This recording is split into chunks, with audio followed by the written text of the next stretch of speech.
Hey guys, welcome back to another session of using technical analysis to find high probability trading setups.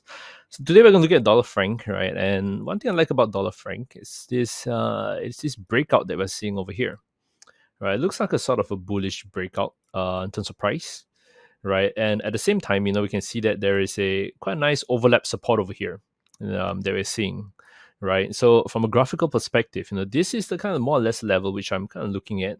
It's a nice area, right? If price really does manage to, it looks like it's doing a little bit of a retest, but there's a pretty decent chance that you might see a bounce up from here.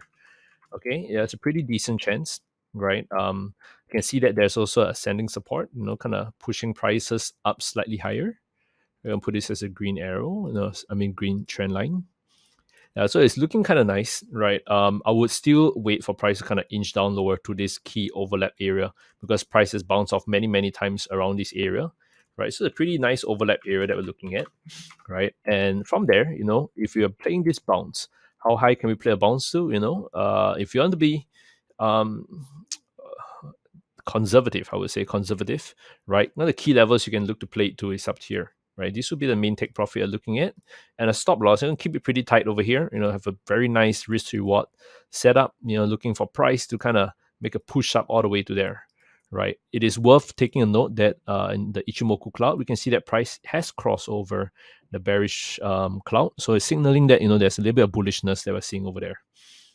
Okay, but yeah, it's a pretty nice setup, and yeah, please exercise a bit of caution and wait for a good entry instead of just jumping in. Okay, guys, so that's it for me for today's setup. If you have more requests on certain currency pairs or instruments, let me know. I'll do my best to take a look at them. Otherwise, trade safe, stay safe, right? And I'll catch you guys next week.